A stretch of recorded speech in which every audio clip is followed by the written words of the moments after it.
Good evening. You muted? Can you hear me? I can hear you. Can you Oh, hear okay. me? Yeah, but your eyes were telling me, what the hell? Well, I was a bit surprised that I wasn't the only one here. So I love it. Well, because you've shown up sometimes and you've been the only one. that has happened. I spent a good 15 minutes once just sitting here staring into my camera, waiting for someone to show up who didn't come. Yeah, and I ended up showing up about 3 minutes after you left. Well, the way that goes. Oh, yeah. Oh, yeah. How's your day? Oh, it was a little busy. The daughter was here. The grandson, they left this afternoon. So there's always a bit of a get them in, get them out, you know.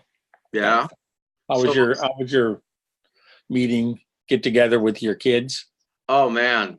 I am so excited that where they're the work I've done to help have an adult relationship with my kids. It turned out really well. Hi, Jeffrey. Jeffrey, greetings. Hi, Jeffrey. Hi. Mhm.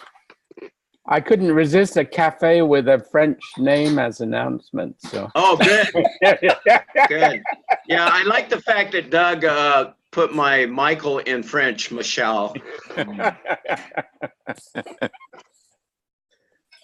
How you doing? Good. Nice. Always like to hear that. Yeah. I'm glad you showed up, Jeffrey, because I want your input on Okay. this. I find your input very helpful a lot. So where's our fearful leader? Doug? Yeah, you better show up, that little rascal. We'll wait around for a few minutes to see who else shows up. Well, wait a minute. Jeffrey is the Cosmos host? He's I just forget to log off. Yeah. He has certain rights, you see. He volunteered. Oh, look who's here. Mario. He volunteered Marco. once, and he can't get rid of him now. So Yeah, right. Is that you, Marco?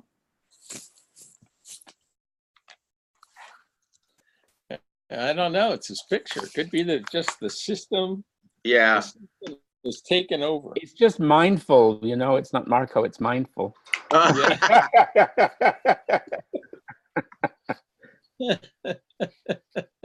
Here's Doug. There's Doug. Nature boy again here. Yeah. Out in the well, wild. We'll wait a few more minutes till about 5 after and see who else shows up, and then I'll begin and lay out my madness that I have to present. Madness, huh? Yeah. Did anybody view Is that what they call March Madness? Yeah. March Madness? Yeah, right. And I'm a March baby. I'm born in March, so double madness. So you follow along in Canada, Jeffrey? No, not really. But did anybody get to view the interview or the video of the talk? No. Oh, okay. I did have a quick glance through the text, but Okay.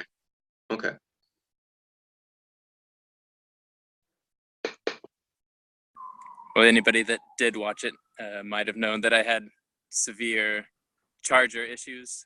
That's what made me late today. And also reception issues here in Kentucky. We're a bit behind on the technology, I suppose. But yeah, I personally just need to stop by a store and get a new charger for my phone. But so I don't know if we're waiting on anybody else or what was discussed right beforehand. So I was just going to wait about a minute or two, and then I'll get started, like we talked about, Doug. Prep everybody. I just want to give just a few more minutes for any stragglers. I don't want to have to repeat myself is the issue. In this case, I don't want to repeat. Yeah, sometimes you just have to learn to live with that. Yeah, exactly. Exactly. I mean, I divorced my wife twice. I repeated it. I'm not going to do it a third time.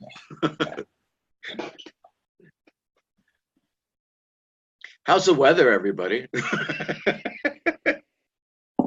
Sunny Cold here. and rainy. It's cold because it's still so much snow. It's hard for it to warm up when it's got so much snow, but Mm-hmm. it's sunny today, so. Warm enough to be outside here. Yeah, it looks like it. Cool.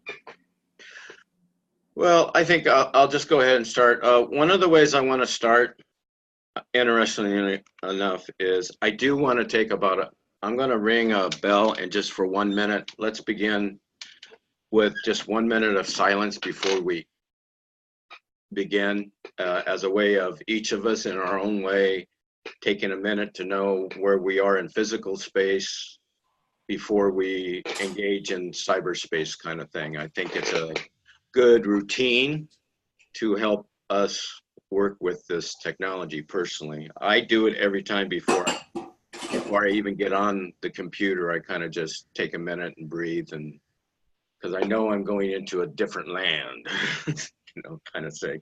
So I'm going to ring the bell 3 times, and it's only going to be a minute. So I better have my clock here. Yeah, that's funny. Yes. So let us begin.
Okay. Now that that has been accomplished, I'm going to start off with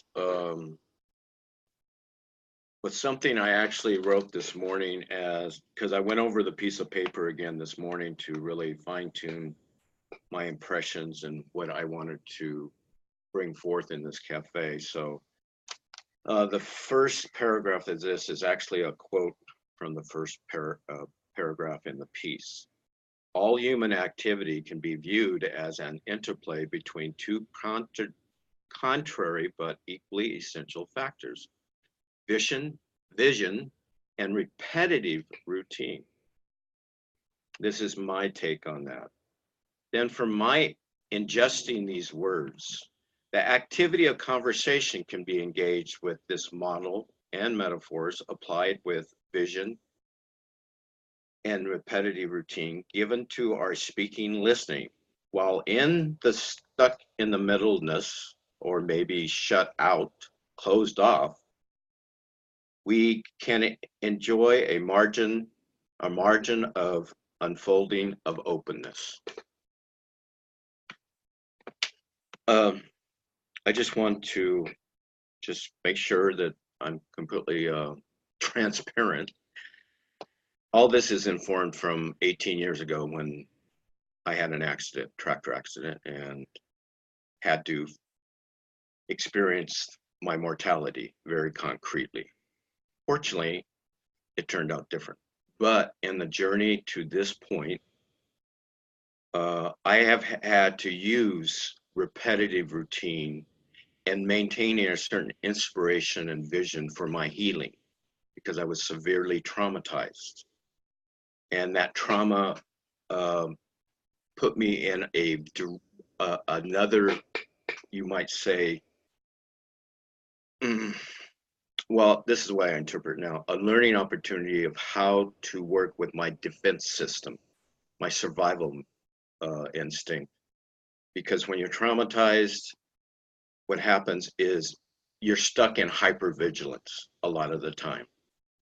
And you need to learn how to come out of that, reframe that, step it down to just vigilance.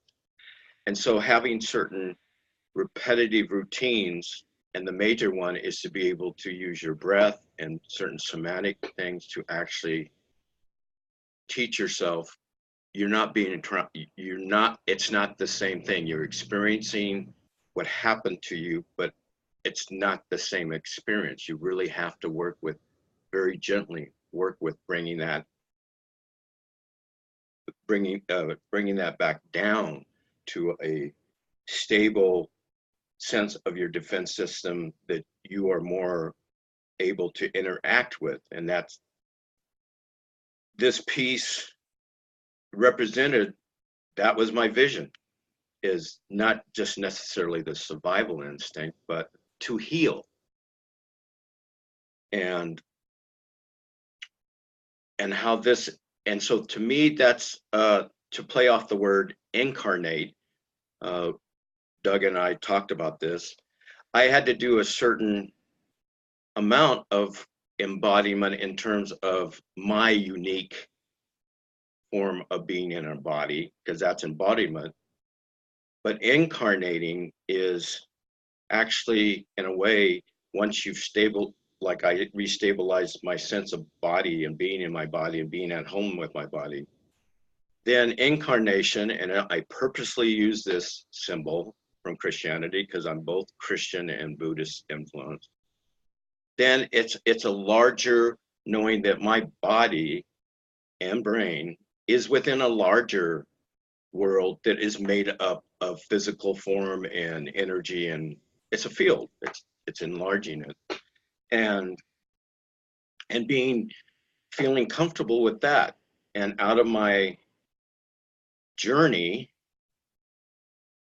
I've progressed to a good level of healing, of really embracing. I have healed a lot.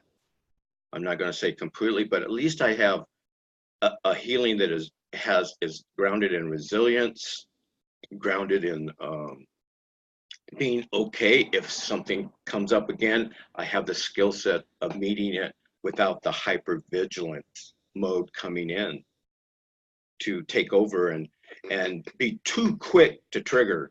I have this image for myself as I've learned not to just shoot the gun. The image that helped me at one time, I have my finger on the trigger. I can feel the gun in my hand.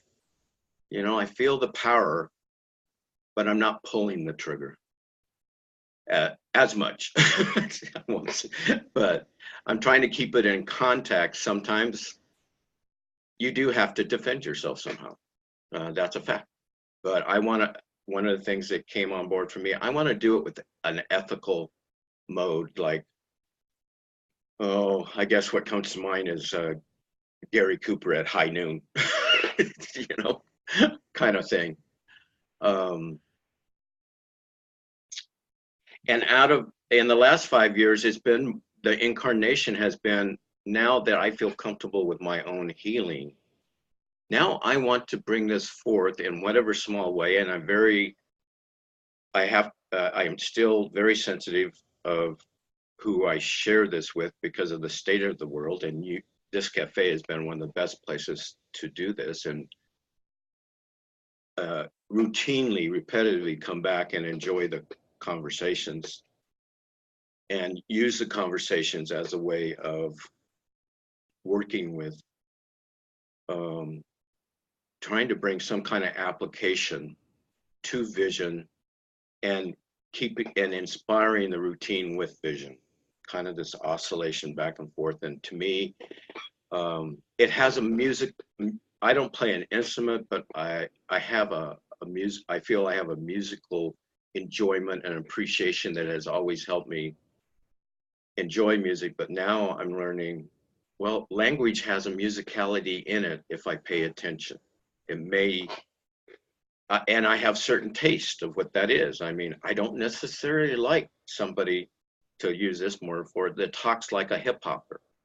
Not that I'm judgmental, it's just not my style, you know. I'm more of a jazz, blues kind of guy, and rock and roll. So that, I'm going to end it there. That's where the inspiration came from in reading this piece. And it started with the notion of repetitive routine, because on this site, I see these two things kind of, I felt a thread where we're talking about vision, and then maybe we're talking about technique and trying to have the best results and stuff. But we need to look at the middle of walking the middle between the two, of having a rhythm, of how those two helping us dance with and play with this middle, and not be afraid of it, but actually bring a skill set to work with that middle. Anyway, I'm going to end it there, and I really appreciate any questions you guys have, or how we can jump into maybe going wherever we're going to go. Thank you very much. It's like going to where we were going to go. I don't know if we've gotten there yet. But, yeah, that's true. Yesterday I questioned the word incarnation, and thinking about what's been going on the website. I know Jeffrey and others have participated in the writing group, and the term that we gave for the last session was revelations, and now it's changing into incarnations, which I find pretty fitting to what you're talking about here. So revelations is essentially that vision, but you're asking for an incarnation of these visions that's perhaps presentable or translatable from the vision into some sort of fruition. Yeah, right. But yeah, I found that very interesting. I can keep going, but I'm sure others have something to say. I'd kind of like to get a sense. So you've explained where you come from into this discussion, Michael, but you haven't really told us what you want from the discussion. I mean, why bring this to a discussion group? What are you looking for in the discussion group? I just want you to say a bit more about that. Okay. That's a good question, and I like that question. I'm actually trying to use this and this gathering to do the very thing, to do that, by taking your question, to apply that. I think the activity of speaking and listening is a way to bring forth vision. And I think it's undervalued of how the more that we engage in conversation and work with it with an idea of openness. And as did you read the quote by Marcellus? Did you happen to read that quote? I don't have it handy, but so I'm going to riff on it.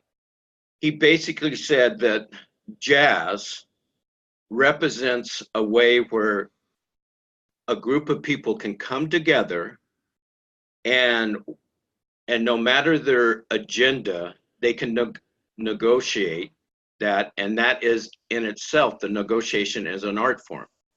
And in doing that, when you do that in jazz, you're bringing forth and working with the messiness of the sexuality, the power struggles, everything human that we have trouble with. And so what I want to accomplish is, for myself first, by using that metaphor of jazz as an ensemble, of really maybe trusting the fact, and this is coming from me, that is being enacted when we are engaged in conversation. Is that any clearer, or do I need to? I think what I want to know is, are you looking for a kind of new ideas about how to do this from the group? Or learn something, or think collectively about moving forward? Yeah, okay. Or, you know, I mean, yeah. Okay. Well, actually, yes. New ideas, even if it's old ideas played in a new way, but collectively, because that it seems to be the case that a lot of the trouble is we don't know. There's so much unskillfulness, in my opinion, of how to do this collectively as groups. It seems to be. And I'm just trying to, maybe out of my own experience, I see that there is a way to do this, but a lot, it's a negotiation. It's negotiated by people having really a framework. It's okay to go into this messiness. It's okay to be in conflict, and not. And teach it okay in the sense, not that in the sense that maybe we could, like jazz, look at conflict as the way it's going to help us if we have a new idea or new storyline of not just thinking that conflict is something bad, but it's actually part of growth. It's part of evolution, you know. So it's bringing forth a new idea that we can, Greg Thomas talks about in terms of jazz, but through Ralph Ellison, having jazz sets up this antagonistic cooperation. That it's okay that we're going to have this little bit of competition, but it also includes cooperation. And out of that, there's going to be new ideas, new forms to help us heal or move forward. So I'm hearing, I may be inferring too much, but I'm hearing that you want the form and the content to be matched. That is to say, you want to look at these issues of bringing together these different ideas about routine and vision and integrating them into language and into everyday stuff in such a way that the way we do it is important as well as what we're talking about. Yes. So kind of double message around this. A double message. Thank you. That's very clear. Form and content, but there's also working with, I'm just adding off of you, learning how to, how do I say this?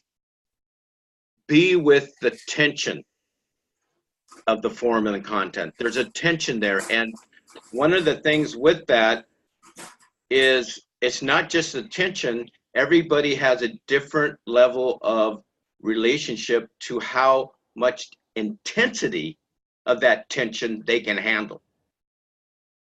And that, for me, that ties into the hypervigilance, because one of the ways I began on a repetitive way to heal is actually, I was told about holding the tension, but another person said, it's not just the tension. Michael, can you be with the intensity at the same time so you can show yourself, you don't have to turn away from it, that the intensity is what you need to move forward.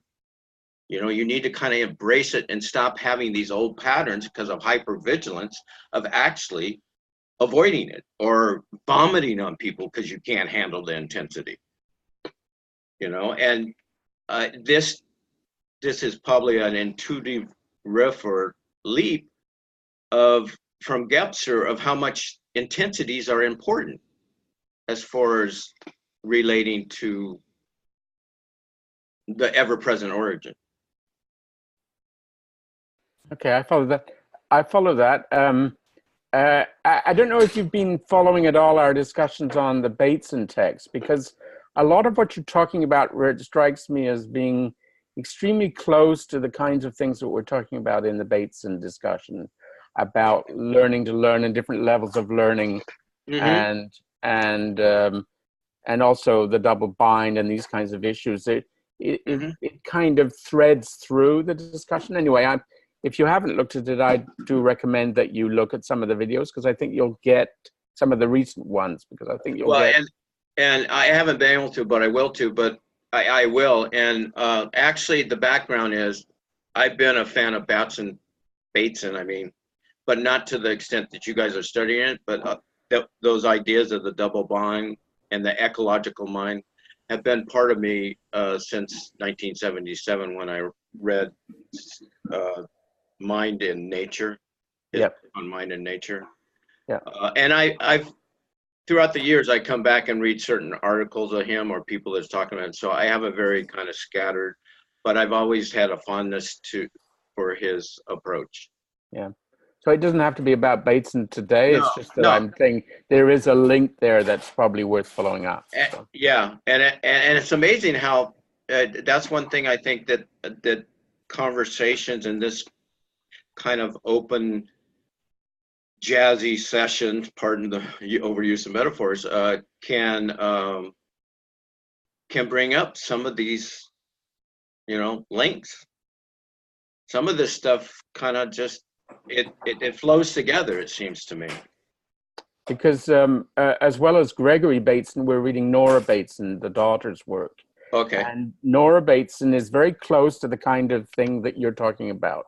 Okay. Even closer than Gregory Bateson's ideas. Oh, okay. Because she writes poetry and essays, and the poetry and the essays are intricated together, so that there's a kind of a feedback between the poetry and the essays. So it's not just a scientific discourse, it's partly an artistic discourse that she has as well. Yeah, and that's a crux too, is bringing in maybe I'm just since I've been on the journey, one of the things that you might say been an archetypal pattern with me is actually embracing, being open to the artists within, or aesthetic, but having a sense of aestheticness. My tongue trips over itself sometimes. Well, let the others speak. Thank you, Gregory. Jeffrey, I'm sorry.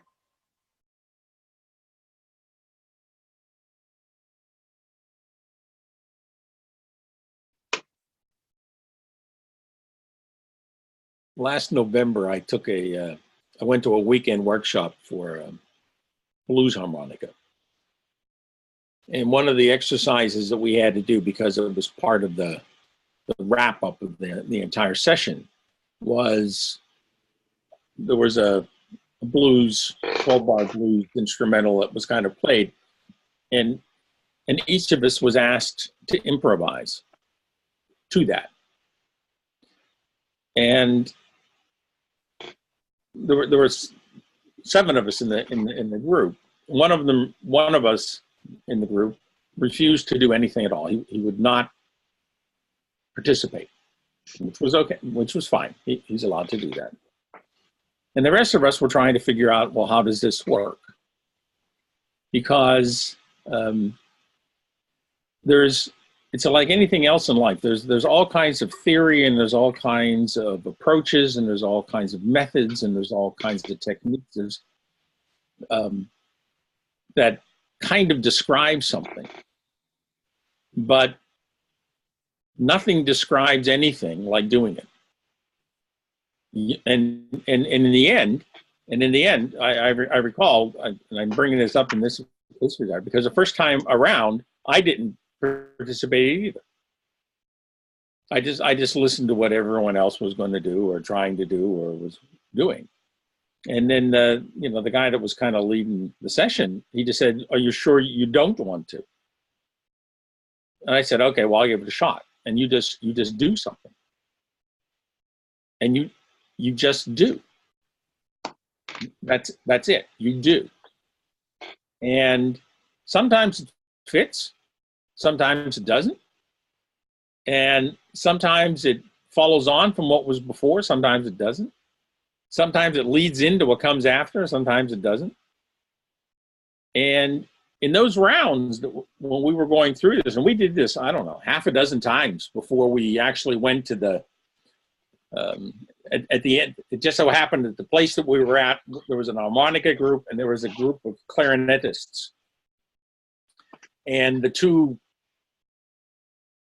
leaders, if you will, the two people that had organized it with the kind of the chairs of the different instruments, decided, well, we should get together as a large group and exchange what we've learned and done, how we feel about what it is that we're doing at the end.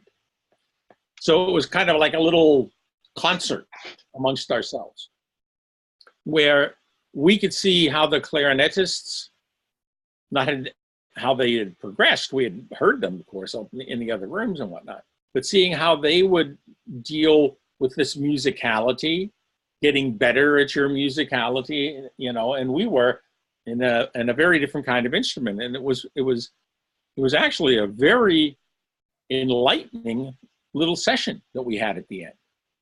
So someone video recorded it. I saw a couple of months afterwards, and it was atrocious.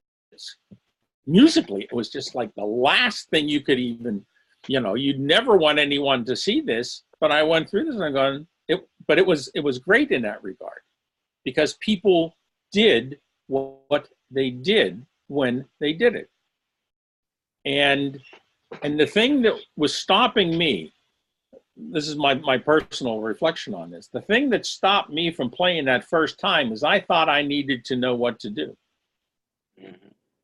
But you can't know. Mm-hmm. And the less you know, the better off you are. Which is, you know, even though I'm kind of an egghead and I spent a lot of time on the, you know, the school bench and, you know, in my life, a lot of times not knowing shit is a lot better than knowing anything or even having an idea about something. Because having an idea will stop you from acting on that idea if you don't think you have it right. Yes. Somehow. Yeah.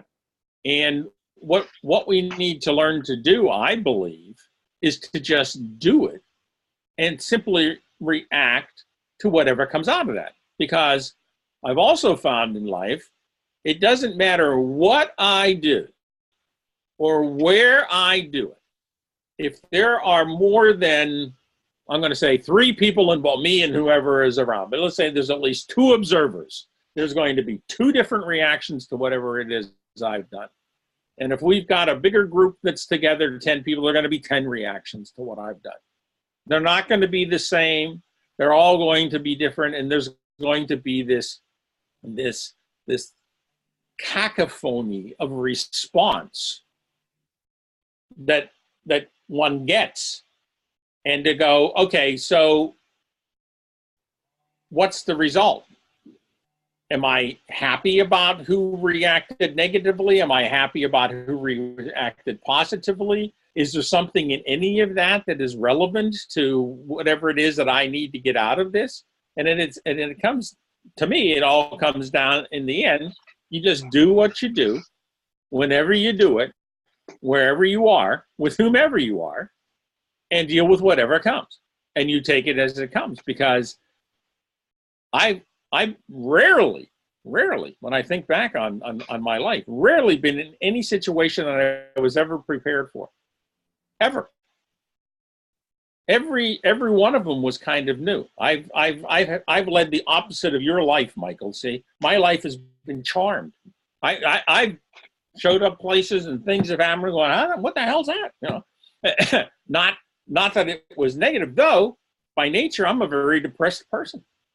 I have a very dark, deep part of me that I keep hidden and only shows up in my journal and wherever it is. And, you know, I entertain, you know, but it's like, okay, I have a daughter who, like me, one of them gets it, one of them does. I have 2 daughters that, you know, one of them gets it, one of them doesn't. The other one has had nothing but nightmares her entire growing up. She'd wake up screaming in the middle of the night, you know, and Dad's going, well, why should you be different than me? You because I've never had a pleasant dream, ever. But it's okay. But to me, well, okay, that's how they are. What do I do with them? And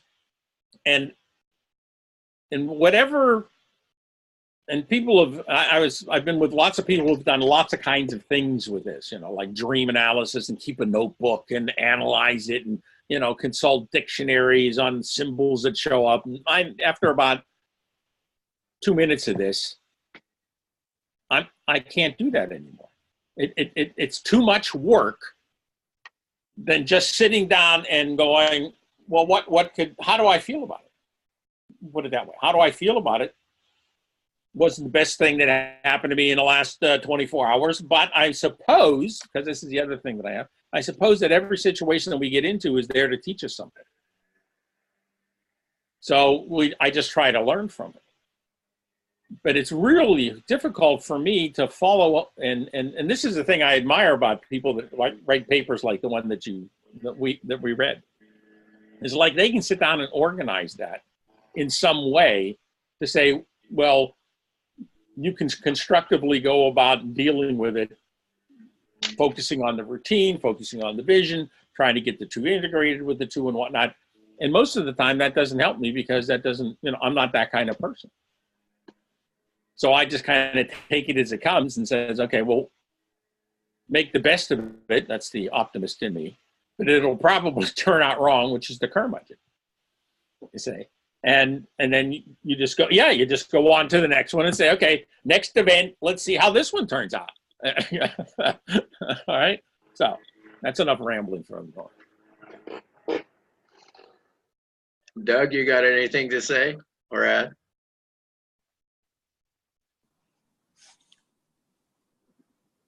So I think Ed's philosophy works perfectly for a self or like one individual. I just take it as it comes. Whatever happens, happens.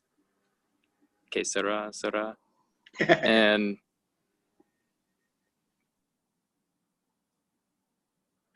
I was pondering how that branches out into the collective, or how. So Ed, I don't imagine, is dumping a lot of shit onto other people. He's not meddling with others' lives to the point that his philosophy would be brought into question, saying, well, it's great for you, but look at us over here. We have to deal with what you've given us. So that's when there needs to be some sort of different philosophy. I don't have it for you right now, but I did want to say that I think Hermann Hesse is a good example of this visionary trying to live within the routines of life. And I think December I picked up a recent autobiography by, pardon my pronunciation of his German name, but Gunnar Decker, who's done a few other biographies for Saint Francis, Rilke, and a couple others, but 800, 900 pages, pretty hefty for this guy that just wrote pretty good books. Some of them are some of my favorite, but I wouldn't necessarily recommend them to other people. It's a certain taste. But throughout the biography, there's about maybe 10 pages on each book that Hesse's written. And I've read all of his books, but I'm going back this year and rereading all of them. And I've noticed a gradual bridging, just as your Bhikkhu Bodhi in the article recommends, if you want to remain sane, is to or not beat yourself over the head if your visions don't come true, nor live the mundane work routine life. But Hesse played out his life within his characters in his books. And the first 2 or 3 are about characters. There's either one character that, if it's the character that lives out the routine, he's either killed off in the end or dies. Supreme depression. The character in the book Beneath the Wheel kind of let down his family and let down. He pursued school, but then it was too much for him, and he ended up drowning, I think.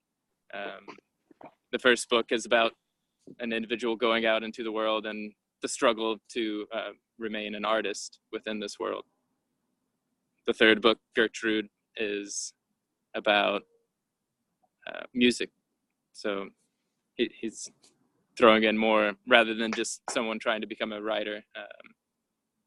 He's throwing in different professions, artistry, aesthetics that's trying to make it in this world. But as he reaches a certain point, he also writes a novel about going through a divorce because he had to live the visionary life.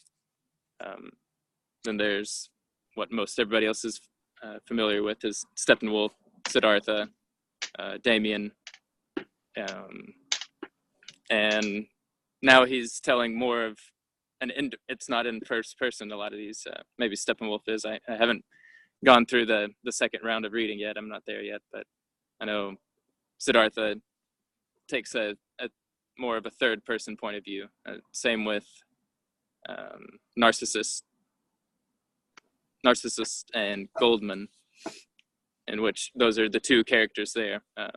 Narcissus is an actual ascetic, so living the ascetic life, and he awakens Goldman to I guess his inner feelings. His does some sort of psychoanalysis that's going on quite a bit during this time.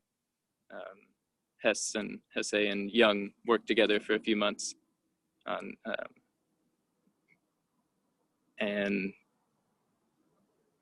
in Narcissus and Goldman. So Goldman goes out and kind of has these visionary artists slash just living out in the world without any routine at all. But at the end, they come together, and he becomes a sculptor for Narcissus. It's an interesting story. And then finally, Glass Bead Game kind of ties in all of these thoughts of the vision, and within a stable society, that's the routine. Or perhaps the balance is peaked and maxed out. But at the same time, it's almost this location is like the pinnacle of aesthetics and academic living, along with the monk's life. And these characters, or the main character, Joseph Neck, lives this life perfectly. So he is completely balanced, but then his friend awakens him to the outside world. So he essentially says, well, this life has been great, but it's also been neglecting. So that's just a singular mode of that's reached perfection, but then another circle formed, and he decided to live out in the real world, experience the life of the child that he grows old with, as the child grows older as well, at the tail end of the book. Yeah, thanks for listening to that. I don't know if that ties into what we've said, but that's one reason I'm outside. But at the same time, I'm speaking with other people. I'm not just the recluse nor the wanderer completely. I still go home to my wife and kids, my in-laws living in the house, and may have mentioned earlier this year, I was doing a lot of reflecting. So this right here is the old life that I used to live. But I'm growing up just as anyone else does, and learning when I can do what and where. and perhaps how much I can get away with. Like I say, I'm actually playing hooky from work. Nice. Just a little note on the charging issue. I'll probably disappear for a bit, but I'll still be listening in. Okay. I might switch to my laptop. Okay. Okay. Can Jeffrey?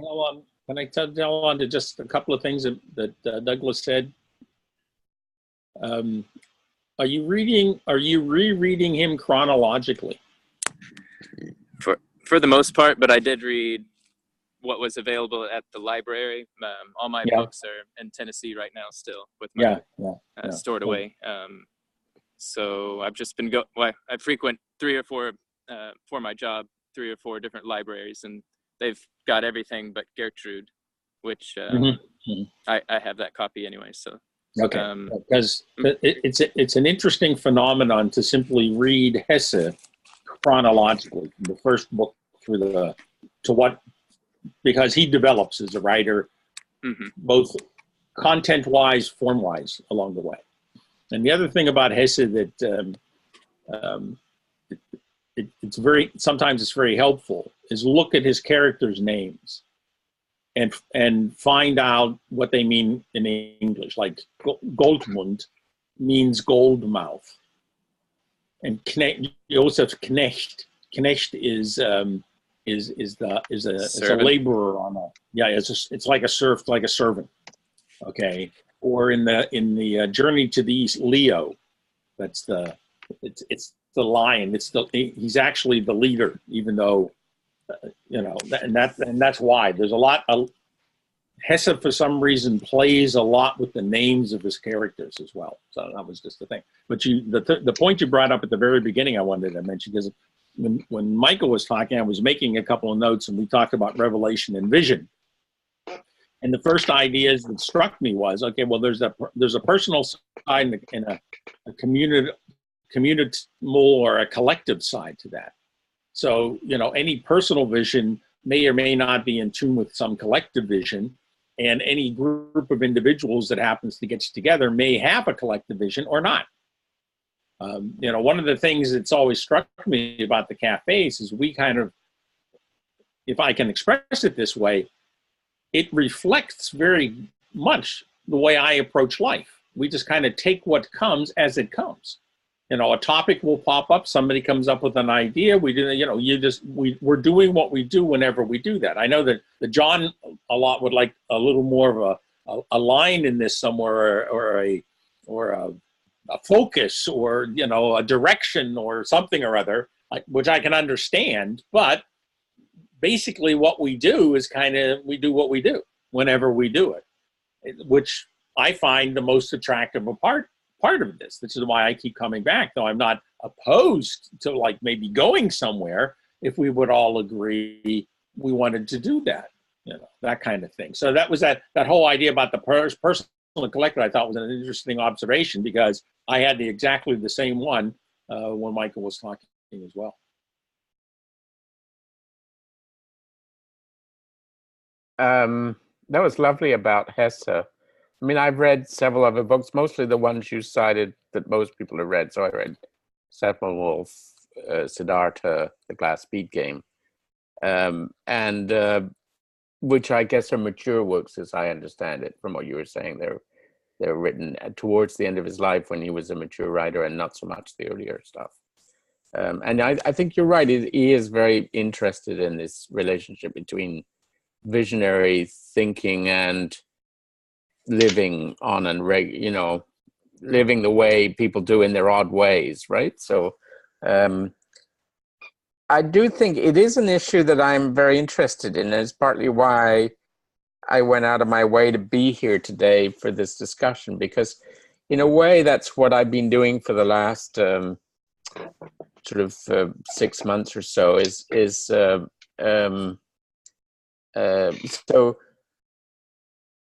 I had this. So I had a kind of a vision, and altered, what they call an altered state of consciousness, feeling of ecstasy that lasted for about 2 weeks before it started to fade a little bit. And so I've been through some of those experiences, which are very intense and open you up in ways that are not always comfortable, but always interesting. And in order to sort of keep that alive, because they do tend to fade out, I've been looking into practices that allow me to stay open in my everyday life. And so poetry is one of those practices. So I have been working both writing poetry, but recently what's happened, I met somebody, and I made a couple of new friends actually, but I've made a new friend who's a poet, and we are beginning to exchange texts. So she writes something and I write something back, and we're looking into developing this into a collaboration. And I find, as opposed to me sitting down and writing a poem and eventually sharing it, that is certainly an opening experience. But to engage with somebody else in a process of writing poetry collectively, and I found that with the work that I did with Heather and Marco on the quantum poetics, it really opens up in a very different way to be engaged collaboratively in this effort. So that's one of the things I'm doing. Doug, if you're still listening, I noticed what you said about the visual art and collaborating together and the paintings that you put up on the site. I'd been meaning to get back to you on that. But again, I'm always open to collaboration, so I'm definitely interested in pursuing that with you, Doug. So the visual, so I've been doing this in the last 3 weeks, essentially, 3-4 weeks. So I did an illustration some time back for one of my books, and I was encouraged to do more because it seemed to speak to people in interesting ways. And so now I've done about half a dozen, and I'm intensely pursuing this. So drawing and painting illustrations is another way of opening up in a different thing. So it's another way. These are kind of practices. It's not just the creative process of doing this, although that is certainly an opening, but it's also that these are new activities to me. And so the illustration in particular is something that I've never done systematically in my life. And so doing this on a sustained way opens up things that aren't always comfortable, but are always interesting. And so, but this is a personal quest, except for the collaboration parts, right? So maybe it's the collaboration parts that takes us beyond the personal into something that's a little bit more engaged collectively. Well, and if you don't mind me interjecting, I think one of the things that we're trying to learn, why does it have to be, I mean, there's a time for it to be personal, but how do we kind of work with both? Yeah. The one and the many, that's one of my first questions is, I think this is the edge that I think we do, need a certain routine of, being by ourselves, working it from there. But, I've heard it said that artists may be doing something for themselves, but there's a bit, in my language, a bit of what runs alongside that of wanting to share it, of wanting, to a certain extent, maybe not everybody, but not every artist. I don't want to overgeneralize, but why else would some of the famous art, I'm just thinking of Michelangelo or Picasso, they seem to have this need to share it with the world too. At the same time, they spend time intensely creating. And that goes for writing, music, or, any activity like that. I think most artists are interested in, I mean, you could be interested in doing the job just for itself. Yeah. But I think most artists are, if they're expressing it that way, it's because it's meant to be seen or viewed or understood by others. So it's never only about yourself. Yeah, that's my point, is maybe bringing that more into the open, because sometimes from my experience of talking to other people, that's kind of just in the background of acknowledging that. Yeah. Although I have to say, having tried this several times over the past, it's not always easy to collaborate with other artists. No, that's 100%. Because they tend to be very self-focused, and artists often find it hard to share inside the process with other artists. Yes. No, and that's totally true. And so I think it's kind of interesting to explore collaborations outside of the individual that way. Well, and that's that I, maybe check out that quote, but that's what I like about Mark Marsalis, is he's actually challenging that maybe that's what we need to do, is learn to work with each other's artistic agenda and negotiate. And jazz is the art of that negotiation, Right. And the art of that negotiation of let's collaborate. And there's this uncomfortableness that in some way each person in themselves has to learn to work with. It's just my experience. I have learned to work with my uncomfortableness because of my experience, because I had to get comfortable with being uncomfortable, because I still had to operate from a place of being a parent, being a friend sometimes, and being uncomfortable, working with the uncomfortability of the hypervigilance to change it, to the uncomfortableness of hypervigilance. I had to find a way to be with it so I could dial it down and show I could do that, show I could cross my comfort zone, but very gently, very with a repetitive routine of taking my time. What I came across, and I'm going to use Gebser here, is I seen that there was a healthy, efficient way and a deficient way to do that on that side of the street of the repetitive routine. And there's a deficient way to do vision, and there's an efficient way to do vision. And it's like you're working with that all the time. And to go to Ed's point, but before I left, about doing, is very right on, because you only change that by doing it. But I think there's a factor in this that has helped me. When I studied child development and how children learn, specifically through Joseph Sheldon Pierce, I think it was, it really, and you guys can correct me if I interpret this right or wrong, but I remember him saying that in studying child development and how that people learn, that this cycle of how we go about learning, getting frustrated and learning new things, continues all through our fucking life. If we're learners, if we're willing to learn. But what happens with some people maybe is they grew up, and maybe for whatever reason that that wasn't nurtured, of being a lifetime learner. It was, you were taught,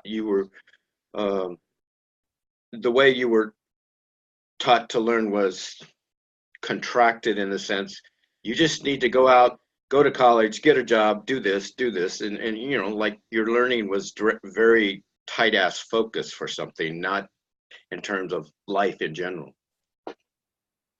Yeah, my friend Mary, who some of you know from maybe the writers group, or Mary Thader. So she says, we were talking about writing, and she says, if you're not feeling uncomfortable with your writing, you may need to change up the game and move your writing into an area where it does feel uncomfortable, because somehow if it's too easy, you're not doing it right. Yeah. I think that's true about learning in general, right? So. Yeah, and I don't want to overstate from my end that it's a matter that you have to be long suffering. It's just be sensitive to what you just said, And I do think that what you were saying about tension and intensity is very relevant too. I know that, again, if I go back to my experiences over the years collaborating with various individuals, both in the science world and in the art world, if you don't engage with people in the full sense, that is to say, in the areas where things don't work as well as the areas where things work great and just flow along. Yeah, right. You won't get much out of the collaboration. The collaboration only happens if you engage fully with the other person, including the sticking point. And that's how it, and that's often yes. where it goes and opens up in very interesting ways when you engage with that. If you don't, you do something that's sort of mamby-pamby, and it's great, but it's not deep. Yeah, and part of the problem with just following through with what you're saying is we have to look at our patterns of avoiding that, because we have to, part of looking into the intensity and the tension is, what pattern do I have of avoiding something as a neat automatic response? That's why I contrasted a kind of repetitive routine that has more, for lack of a better word, organicness versus the mechanical repetitiveness that Gurdjieff talks about, that we make machines and then they're living inside of us, with our thought patterns. We mechanicalize or mechanize our own thought patterns, and we have to turn and face that, it seems to me. And I was just thinking as we were exchanging, Jeffrey, part of my training ground with that uncomfortableness, I know it's a funny contradiction, but I've been a bouncer in a coffee shop, of having to ask people to leave because they're not paying, they're just hanging out, loitering, or some of the parties. And if it wasn't for some of my work along healing in different modalities, but specifically awareness training and helping me, finally at one point, I got a routine that when I went to engage, I had 3 strikes, you're out. Intention. My intention was set if I had to go talk to somebody, and it became just a kind of mantra when I knew I was going forward into an uncomfortable situation to ask somebody to do something they may not like. First, it was, I'm just going to give you the information. I'm going to let you know, no strike. But at the same time, my sensitivity is, okay, I'm going to feel the tension there. Well, I don't want to overreact. Next thing that comes out of their mouth is going to tell me whether there's going to be a strike 2 or strike 3. And then I have to be at the same time skillful enough, as my dad used to tell me, a diplomat is somebody that can tell you to go to hell and you enjoy the fucking trip. So I had to find a way to do that, and I wasn't always good at it. I failed many times, but as I progressed and repetitively repeated the routine, there was a flip that instead of 70% of the time of fucking up and 30% doing it right, it flipped to maybe 60% of the time I could do it right and 40% of the time I did it wrong. But just that flip made me feel more at ease with the routine I was established for the vision of trying to do the best job, best way of interacting with people.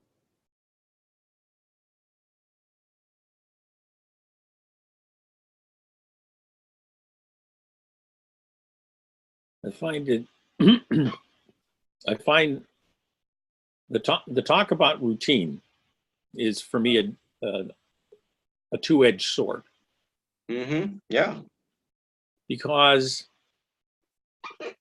we have routines and we develop routines. There's lots of things that we do every day in ways that we interact with the world around us that are routined. They're habits, and I think they're just habits we've developed. We've learned a way to do certain things. Right. Sometimes they help and sometimes they don't. And when the context change, when the groups change, when the people that are involved change, some of us get thrown off balance because the routines that we've established don't work any longer. Yes. But what I heard the author of the piece that you offered us up here before the whole thing is about, you should at least be aware of what routines you're developing. Yes. Putting some awareness into those routines isn't a bad idea. And I agree with that 100%.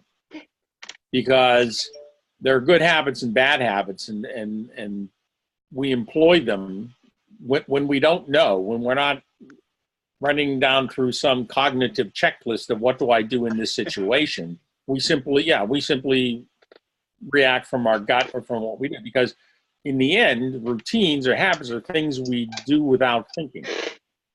And they're things that we shouldn't be thinking about. There's lots of things in life we can't afford to think about. We can't afford to, it's like our breathing. You can't afford to stop and think about it all the time. It's nice if you're going to meditate, to focus on it so that you get in touch with that. Great. But you can't think about it because it isn't going to happen. That's going to interrupt the whole process. And a lot of things that we do is precisely that way. So to come back to your improvisation metaphor, which I think is an excellent one, you mentioned Ralph Ellison. And Ralph Ellison wrote about, I don't know if you remember, Albert Murray was mentioned in one of the not in the cafe, but was on the site a long time ago. Okay. And he's a brilliant writer, and he, with Ellison, they wrote a book together called Trading 12s. Yeah. Yes. Okay. Now, and it's blues, but it works. It's the same difference. It really is the same difference. There is so much routine in the blues. If you think about it, it can be a 12 bar, it can be 24 bar, 30. That really doesn't matter. But even if it's a 12 bar blues, there's a chord progression that is as good as invariable. Yes, you vary it. Yeah, you can vary it. You have to break the rules every once in a while to, create tension and things like that. But basically, it's a 1-4-5 progression. That means the first note, if it's a C chord, it's the C, it's the 4, it's the F, it's the G, and it goes through there. So it follows a pattern. It follows a rhythm. It follows a basic progression. And the thing that is fascinating about any 12-bar blues is that no two 12-bar blues are the same. Because you have to know it inside out.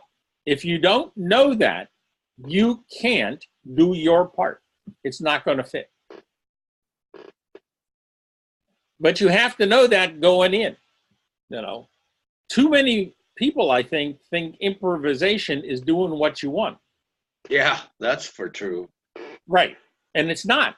It's doing what's, I hate to say this because I sound like the parent I never wanted to be. It's doing what is expected. Mm-hmm.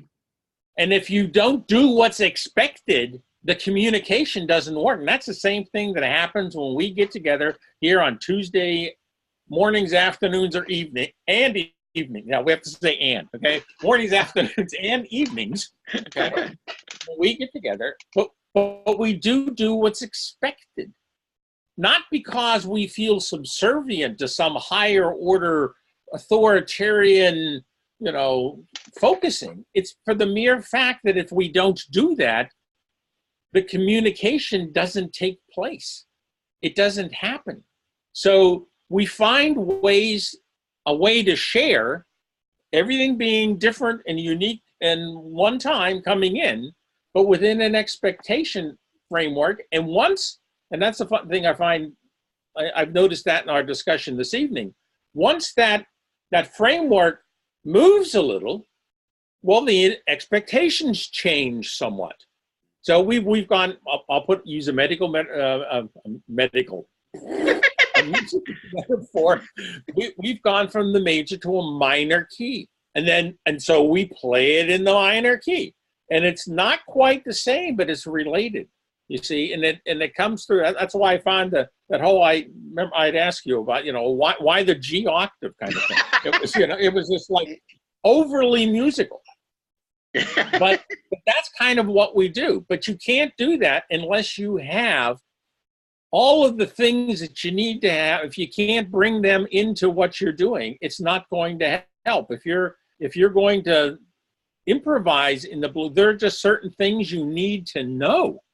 Yeah. And they're very fundamental, basic things, and they have nothing to do with you as a person or me as a person, as anything else as a person. It's just that every blues or jazz musician in the history of the world does this, because that's what makes it the blues or jazz or country and western, whatever it might be, or classical. There's just some, we all get inspired by Beethoven and Bach and these people, but they were following more rules than we've ever been able to comprehend. Right. And then violating them whenever necessary in order to bring other things. But there's just some things that can't be otherwise than how they are made. They are forced to be, so to speak, because of the path that we chose to go down, or the route that we chose to follow in a particular instant, that was based on the expectations that others had in that ensemble, in that improvisation ensemble. Otherwise, there's no trading of 12s. There's just dissonance. And that doesn't serve anyone. But it is true, and that's why I enjoyed what you brought up here. It's the same for music as it is for conversations like in this cafe, or any real conversations that people have in life. Right. It's always within some unspoken, routinized framework that everyone understands how it works. Is that the case with banter? Also, to a certain extent, yes. And when banter takes on artistic forms. I don't know, I grew up at a time and a place where dissing your friends' mothers and sisters was a socially acceptable thing to do, and it was expected that you would do it with class. It's a rite of passage in some sense. Well, it is, but the thing was that if you didn't do it with class, you were the asshole. You see? But I don't know how dissing in class fits together, but it does. I agree with you, Ed. The thing is, I'm also just trying to understand. You're going to get bruises learning how to follow the rules. You're going to get bruises, and I'm just acknowledging that for myself, so I could move forward. And this reminds me of a quote by Picasso: "You learn the rules so you can break them." And you just described, you just embrace that, because he meant it. Learn the rules so you can break them, but you break them because you know them. And you break them to give them whatever. I don't know. That's maybe it. Right now, I'm just feeling you learn to break the rules, because if you're just so caught in obeying the rules, it feels stifling to me. If you're so obsessed with just maintaining the rules. I'm not saying, I'll give you a perfect example. This might help the difference I'm trying to say, promote here. I grew up at a time when there was a lot of stop signs, and I was taught to look both fucking ways, with good reason, right? Well, as I grew up, automatic lights came into existence. And I must be persnickety, because I'm going, if I look both ways and there's no cars coming, I'm not going to wait an extra 30 seconds for that fucking light to change. So I know the rules, but I don't want the rules to become so, I think you pointed to, automatic that I don't, wait a minute. Like Charlie Parker knew the rules, and he said, okay, I'm going to take my sax and I'm going to bend that sound. I'm going to bend it. I'm going to take it somewhere else. So he knew the rules, but it's like, I guess, bend and not break. I don't know. Well, it is. Let me give you the flip side of that. there is a town in northern Germany that took out every traffic sign in the entire community. Wow. Every sign. Wow. Why? Because it reduced the number of accidents. What? Yes. There's data for this? Of course there's data for this. Wow. I didn't mean to infer anything. I just No, I know. I was amazed when I read it too. I'm going, what? Right. But the point is, the people started driving again. Oh. They're not just steering their cars somewhere. Yeah. They're not in the routine, you see. Yeah. They have all of that at their routine. They know how to shift the gears. They know how to brake. They know what, I have to look out for things, but, and we have this, I think most, Pennsylvania had it, I'm sure, and California had it. When you come to a four-way intersection, the vehicle on the right has the right of way. Yes. Well, if you know that, well, then you will slow down, and you will look, and if there's no one there, you will go. And if this always applies, then you start, let's say you reinvigorate those rules that you had. Yeah. Because those rules are not inhibiting rules. They're enabling rules. Yeah. This is the point I wanted to get to. It's the same way with music. Yes, Charlie Parker can do things when he's doing his solo that will break rules. But there is a certain expectation that had been established by what is the rhythm of the 12 or the 32 bars or whatever it is that we're running through. What is that? What is the key that we are playing in? What is the modalities that are involved? And all of those expectations, and that's why I'm calling them expectations, are present, whether you like it or not, but you're jamming with us. And so you can break the rules in this context, but you just can't break the rules. And I agree with you 100%. Blindly following rules for the sake of following rules. Yes, there it is. Probably not necessarily the optimal situation to go through, but following rules because the rules are enabling. This is the traffic situation back, in the village. Might be an extremely productive way to go. Yeah. Because I've taken the rules and I've changed their character. They're not inhibiting. Yes. They're enabling. Yeah. Right. 100%. We're on the same page, in that sense. I or think as my daughter would say, we're on the same lambda. Yeah. But and you mentioned it before, but it seems to be the case, no matter what the human activity that has a discipline, that within a discipline has rules, expectations, one of the key things that these rules could offer and help is awareness training, bringing awareness to the moment, whether you're playing, or crossing the street, or how are you talking to your children? How are you engaging somebody in conversation? I think that's exactly what the traffic authorities thought in that community. Well, let's just make people aware of what they're doing. Yeah, but with this awareness, and I agree with you once. Well, you even said it here, making people or whatever people aware.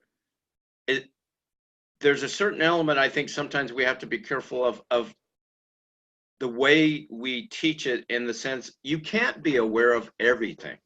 You can be aware, but not necessarily of everything.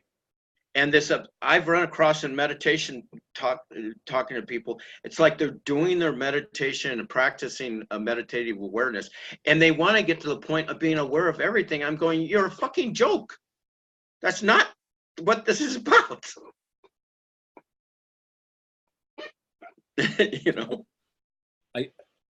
Because I believe that whether it's knowing something and being aware of something, or knowing something or being aware of something, there are limitations to what we can do. And limitations are not negative. No. They're all helpful. If you don't have them, things don't happen. Right. You can only go so far with anything. So finding, I like to think, gentle ways of confronting people with the limitation that is helpful. Not saying, oh, don't do this, or don't think that, or don't believe this. So, you can believe what you want, but within this configuration that we have, whatever it might be. Earlier, you guys were talking about learning and, the Bateson's idea. In German, there's a verb called auslernen. And it means to learn something to the end. So you don't have to learn anymore. Wow. Yeah. I find it one of the most amazing notions that any culture has ever come up with. Because it means that if you went through your vocational training and you've completed it,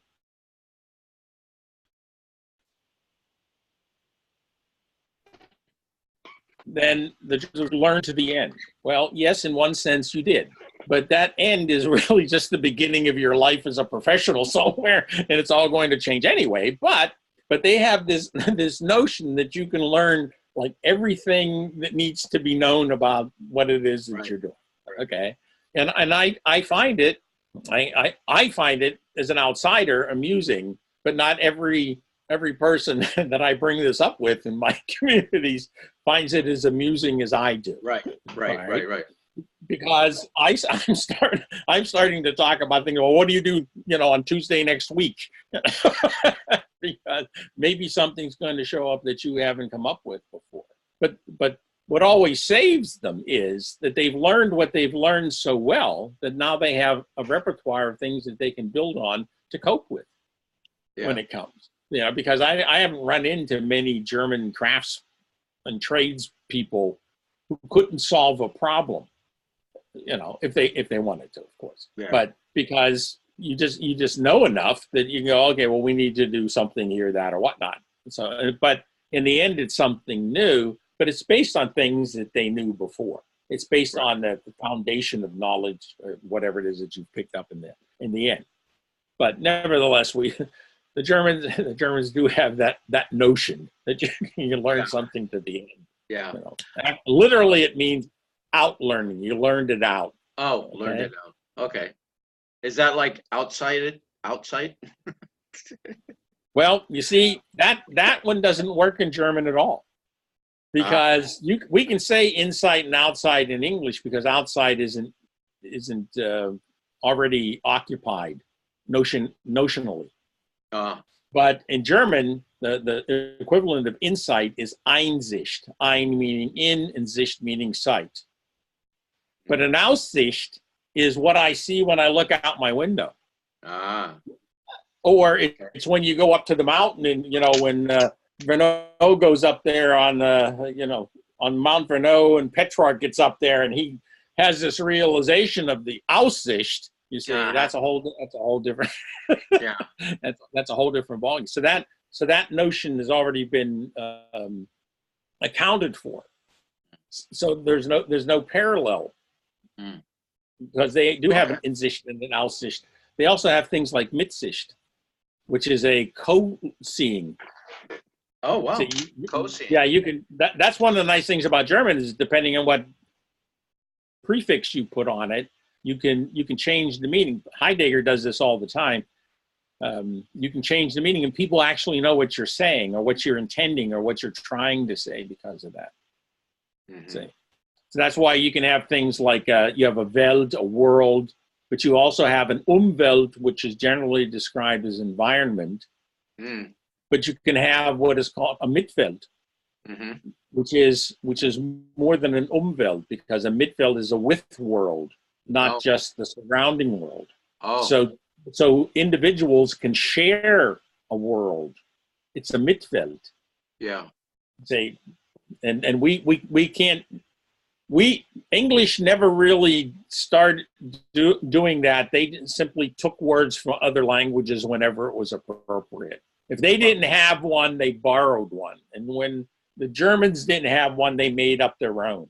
That's kind of how the languages developed, which is why it is so difficult for most people to learn English who are non-native English speakers, because you just have such a wide range of vocabulary. You have to know kind of what where do I need to look to find the word to find that.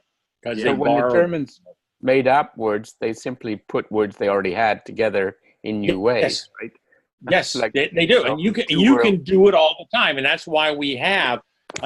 There was a really funny clip my daughter. Exactly. There was this German actor, I can't remember his name, and he was on Jimmy Fallon. And he put Jimmy Fallon in the seat, and he sat there, and he goes, "I'm going to read you these words, and you tell me what they mean." He gave them a multiple choice test. And each word got longer as it went along. But the words themselves are self-defining if you know what the pieces are that they put together, and then you can follow that through and go, okay, I know what that means. So he started off with something where there's a new German begriff called ein Sitzpinkler, and Pinkel means to pee and Sitz means to sit. So it is a person who sits when he pees. So it's just a notion, and when somebody says that, everybody knows what it means. As opposed to a Stehpinkler, which only men can do. But that would be a standing peer, okay, well, whatever. But it goes much further than that, because you can literally string together anything that you think is applicable, and it will define the concept. So you have things like the Donau-Dampfschiffsgesellschaftskapitänsmütze, which is the cap of the captain on the steamer on the Donau River that is owned by the Donau, the Danube River Steamship Company. You see, and so it's that cap and not somebody else's, but it ends up being a word, a couple of lines long. Because the English allows you to do that somewhat, because I know English is much better at it than French, for instance. You can invent new words, but they're not words; they're phrases. You can invent phrases. Basically. In French, you can't do that. You have to have a word. You can pack a whole phrase into a word in German, because you can link things together. Because that's how the Germans decided to deal with that. Yeah. And most German philosophers make very strong use of it. Hegel did. Heidegger goes so far as to change the cases that are used with prepositions, which is like an absolute no-no in Germany. Certain prepositions take certain cases, and then they which conveys meaning, and he likes to change those at times. So it's very hard for us to understand, because we don't do things like that. Yeah, I wanted to come back to the issue of habit formation, because that is part of the discussion on Bateson. Because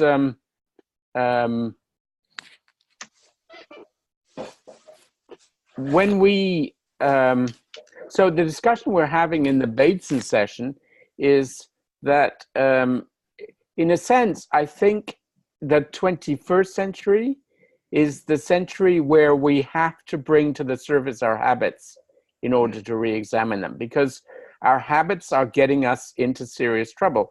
The whole environmental crisis is because we've allowed habits to run their course without questioning what they're going on. not just personal habits, but societal habits as well, Yes. which have gone invisible underneath.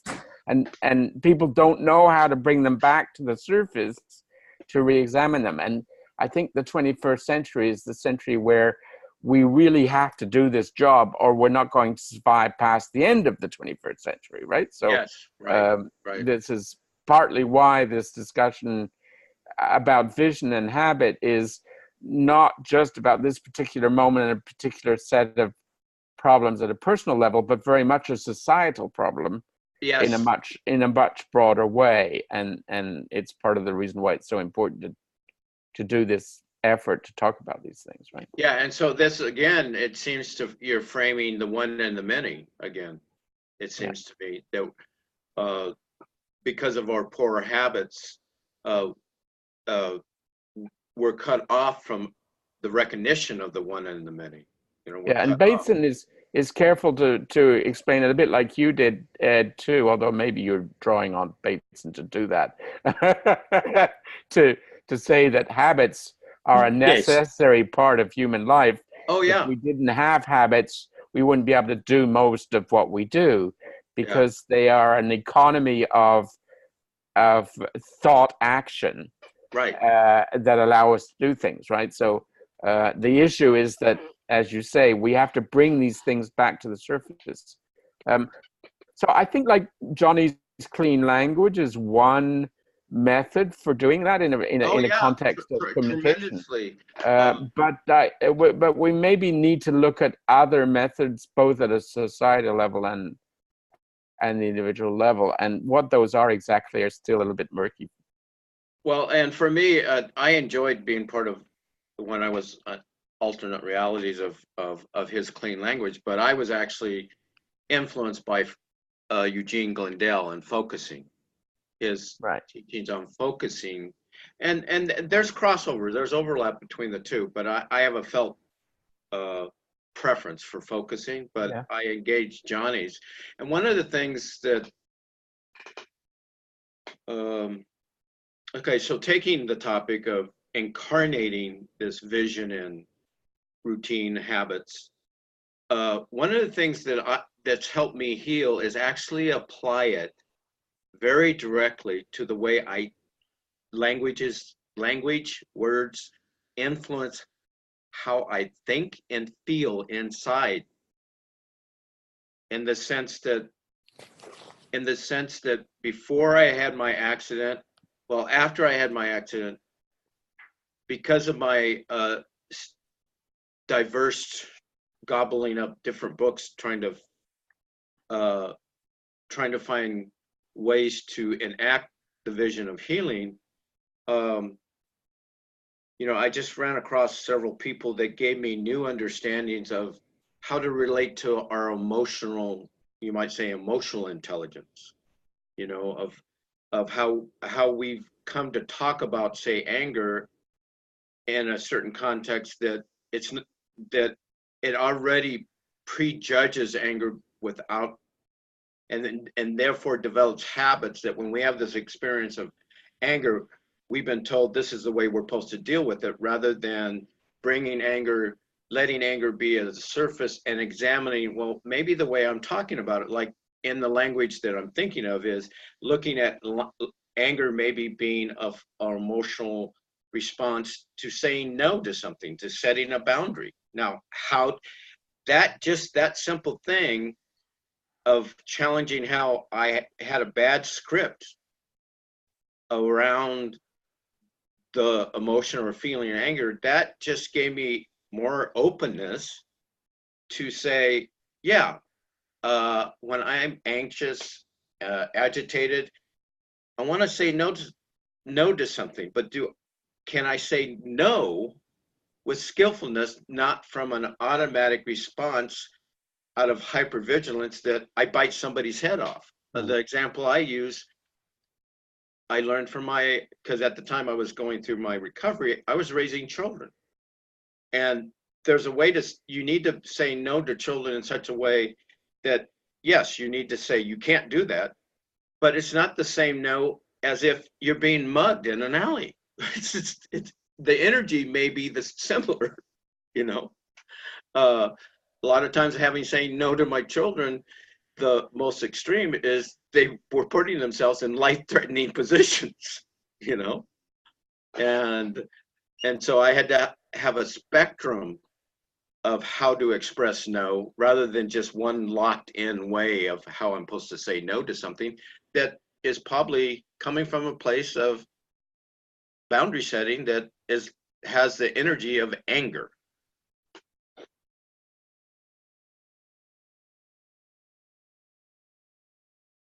And I was going to say just another thought that I had about language. So this also is part of the discussion we had with Lisa Morosky, is it, about modifying a language at Yes. the syllabic phoneme level, right? So there's reference to Korzybski's work on the idea of putting a little bit of a glottal stop before you say the word when it is in higher abstraction. So you make a little click. You know, he was the guy who separated map and territory and stuff like that. So this is a kind of a trick to try and get people to think about language somewhat differently, but it's tricky. Yes, yes, and it's tricky, and I guess I'm being a broken record. At the same time, it's a skill we can learn, but it's a skill set. I mean, you have to learn it. As much as it's tricky, I'm just coming from a place because I set my intention, even though it was uncomfortable, I'm going to learn this, even if it's uncomfortable. I got to learn how to do this because I was just doing too much damage to myself because of my hypervigilance from my trauma and other people. I mean, I was just not being good around other people at the same time.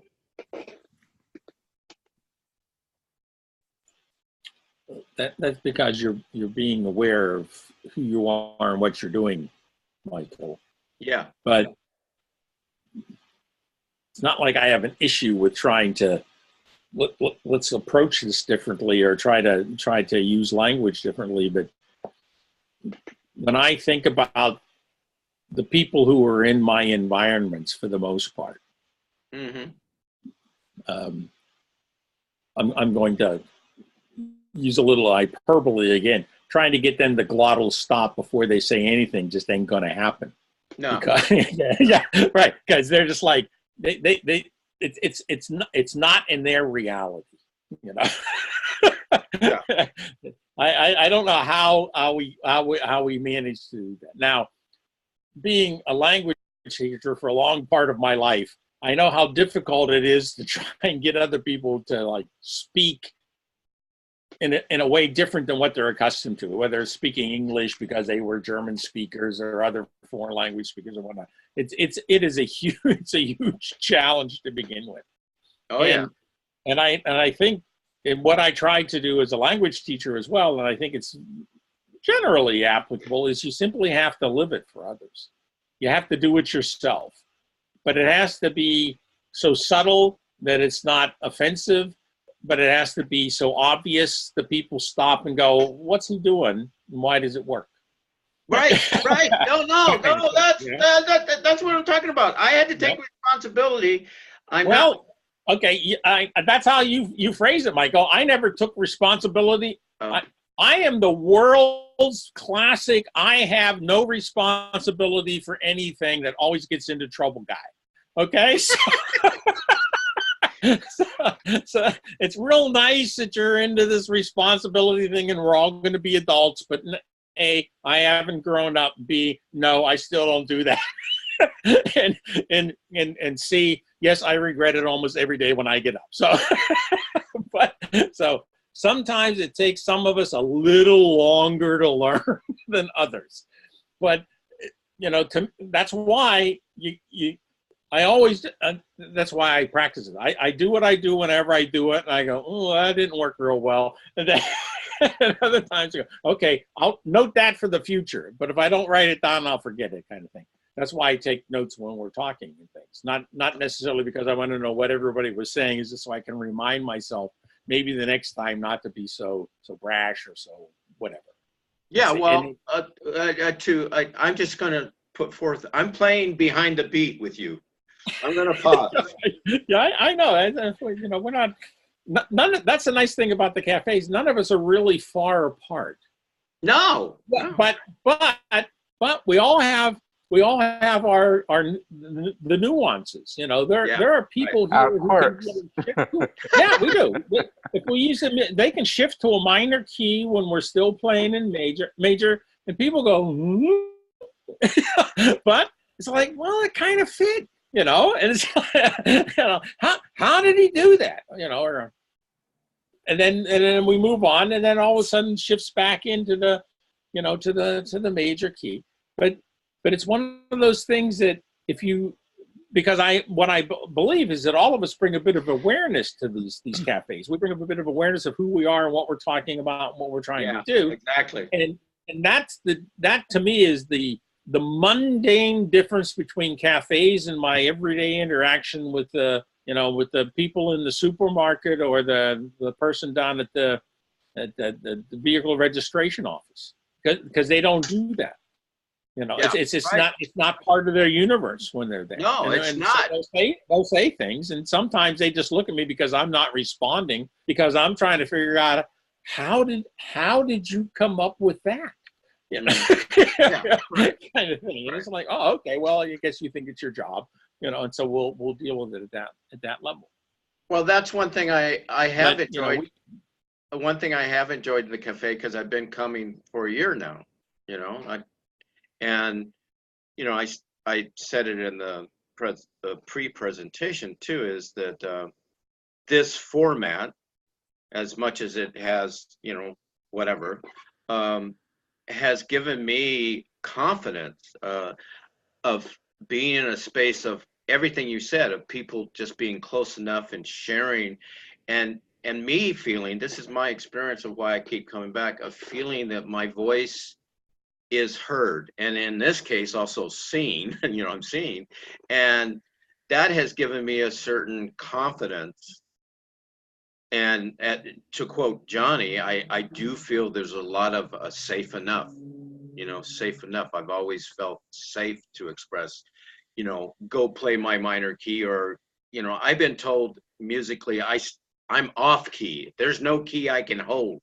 I'm just off key, you know. But with this cafe and with you gentlemen here and now, I don't have that self-consciousness as much around using my voice to express my reaction to your ideas or my idea, like with this cafe. And it's been, I've suddenly, not obsessively tracked how it has made me more comfortable when I go out in the world, like you said, and interact with people, that in a subtle way, I'm taking the cafe with me in a subtle way, and having more, you know, I don't want to fight, but this might be a good dance. I could dance with people out there.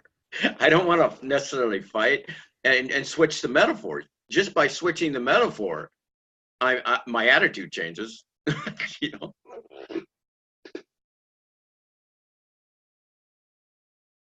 I've also enjoyed. Sorry, go ahead, Ed. I was going to say I'm enjoying, because Michael, you and I haven't had a lot of interaction on internet, so this is actually a really nice opportunity to get to know you a little bit better. Thank you, Jeffrey. And I'm quite enjoying it for that. I would say I do appreciate your honesty and sort of self-awareness of these issues that you bring up. But I do have to say, I don't want you to take this the wrong way, but I think you're a little hard on yourself. Well, you're not the first person to tell me that. Because we all have our quirks and our problems, and so maybe, you know, I mean, self-awareness is good, but it may not be necessary to bring it forward all the time quite as much, because it's like making a really big point of something, and we all have our quirks and things. Anyway, it's a minor thing that I'm saying. I don't want to. It lands on me well. It lands on me well, and it's an issue that I'm working with. Not to just. I've received your feedback very much, sometimes I put it in the frame that I was a firstborn child, and so part of it is I just got to get over that issue of being a firstborn child. Well, I was a firstborn child too, so.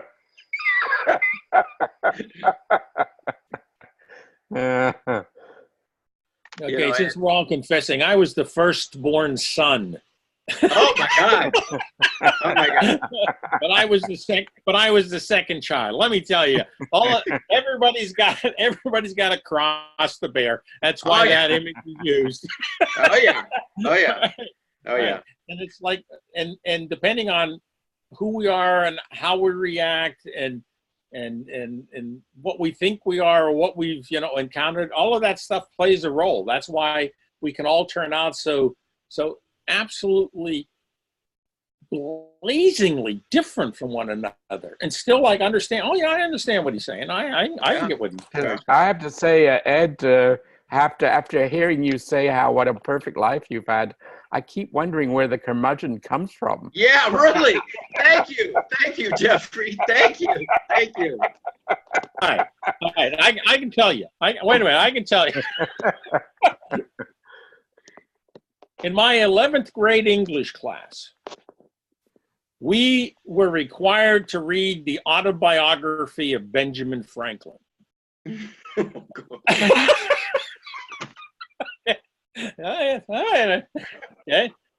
And in his autobiography, he explains why he's a pessimist. And he says, I always expect that it's going to go bad or badly. And when it doesn't, no one is happier than I am. Mm. But if it doesn't work out, which is very often the case, I'm not disappointed and can move on. Okay.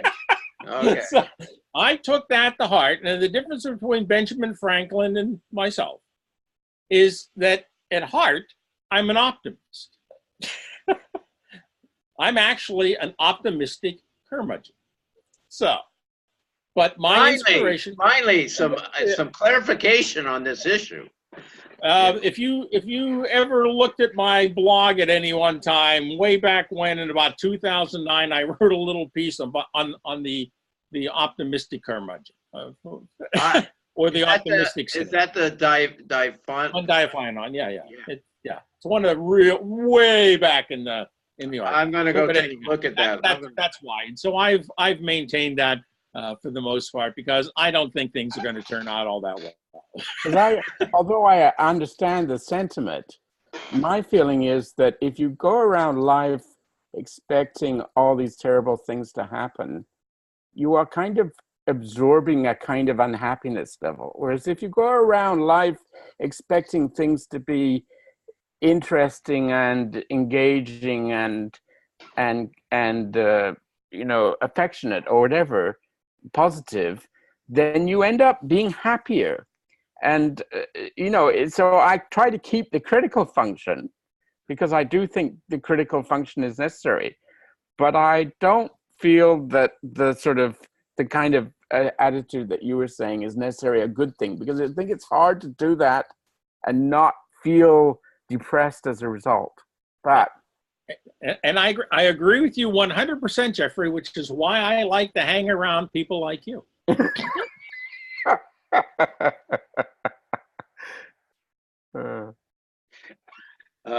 We're almost at the top of the hour.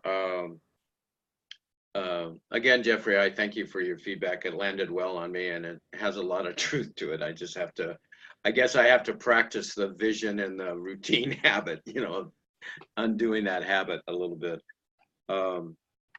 So we're coming to the end, and I would like each of you, for my own feedback purposes, to kind of give me a sense of the takeaway from this dialogue, this cafe. I would like each of you, in whatever way, because it would be helpful for me, as far as, in a way, to do what you suggested, Jeffrey, by listening more to you guys' feedback.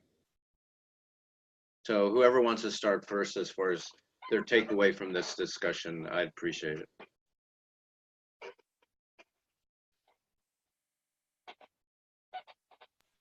I don't mind going first. Well, what I liked about the topic was another chance to take a look at the interaction between routine, maybe habit, and where do we want to go with that, and what can it enable us to do. So I always find that it's not something I hadn't thought about before, or I haven't thought about more times in my life, but every opportunity to re-examine it is always helpful, I find. See, that's the optimistic side. I probably won't be able to carry that through. is the curmudgeon part, but that doesn't really bother me all that much. I enjoy the fact that we were able to do this, and in the course of this little chat that we've had, we were able to. And it came up really early that was this whole interaction between the personal and the collective kind of thing, or the personal and the communal. Where does vision and where does routine and how does that interplay? Because that was another layer of the whole thing that isn't obvious in the paper, but it is something that it naturally just falls out of that whole thing. So to me, that was nice. And what I also enjoyed about the conversation is the fact that throughout, there was this kind of like theme, if you will, of or sub melody of these medical. There I am again. Why am I in the medical? It's a musical, okay? I don't know, whatever. Okay, but these musical metaphors. There's obviously something going on that I'm not paying attention to, and I think Oscar, who's what I call my subconscious, is trying to tell me. So, you need to play your harmonica. Well, I probably do.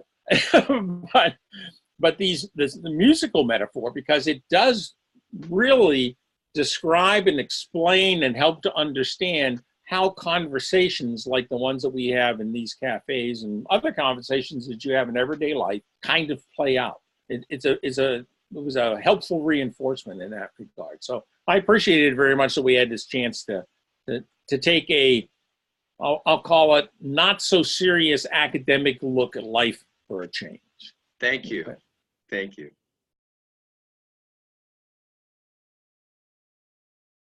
So I pretty much agree with everything Ed just said, especially about the conversation taking its own route, and it does reflect. If I really look back on to all the conversations we have here, they tend to gravitate towards this process, and I like that. I'm glad that the word, well, I think mechanics or mechanical came up at one point, but technology wasn't part of the conversation today, which is very nice. I didn't talk much. I drove, I went to a store, I got a charger, found out the charger isn't the issue, it's the phone. So then I remembered that I'm out in the middle of nowhere, so I don't have a hotspot to connect to the laptop. So here I am on my 5% phone battery here. I'll have to get a new phone soon, I suppose. I put that off for the past year, but so I've got technology going on in the back of my brain right now, but listening to you guys while in this process was a relief. I don't have any direct feedback for you or about the conversation other than what I just said. So thank you. I enjoyed it. Thank you, thank you, my French friend. So I think Jeffrey's more of the French friend. Yeah, we didn't talk about the French. I kind of echo Ed and Doug to some extent. So I do think this is part of a larger conversation that we're having in general on the Infinite Conversation site and maybe in other parts of our lives as well.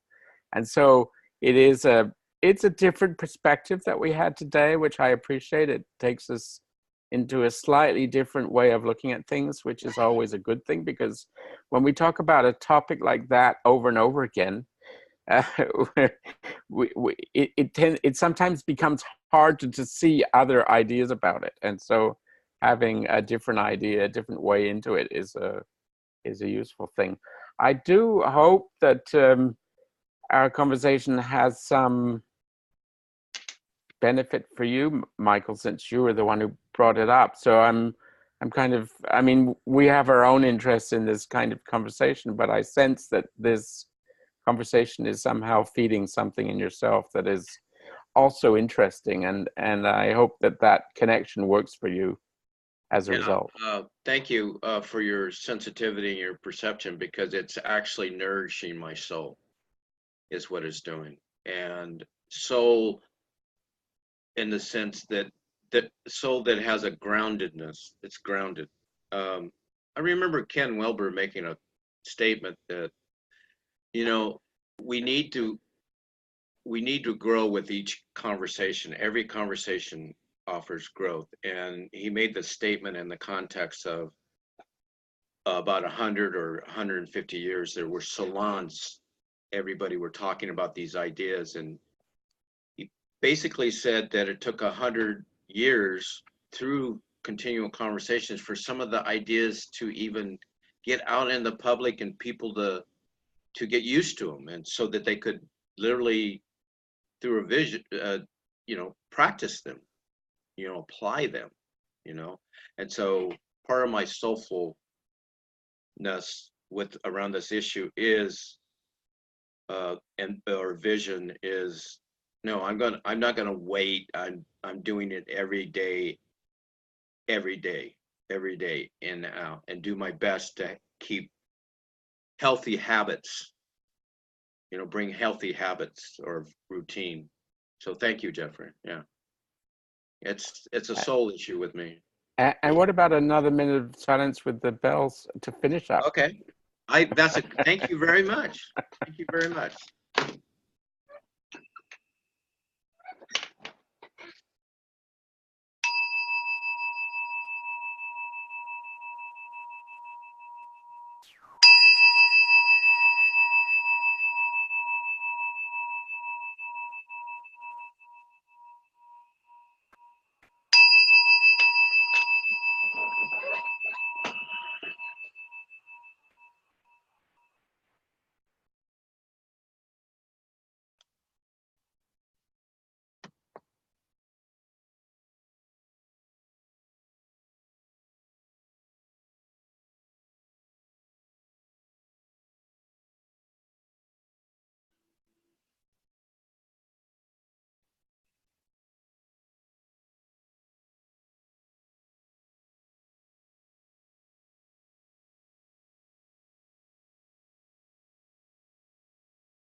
Thank you, my friends. Thank you all. Thanks. Good night, Ed. Good night, Ed. Enjoyed. Take care of yourselves. Yes. Bye-bye. Shalom.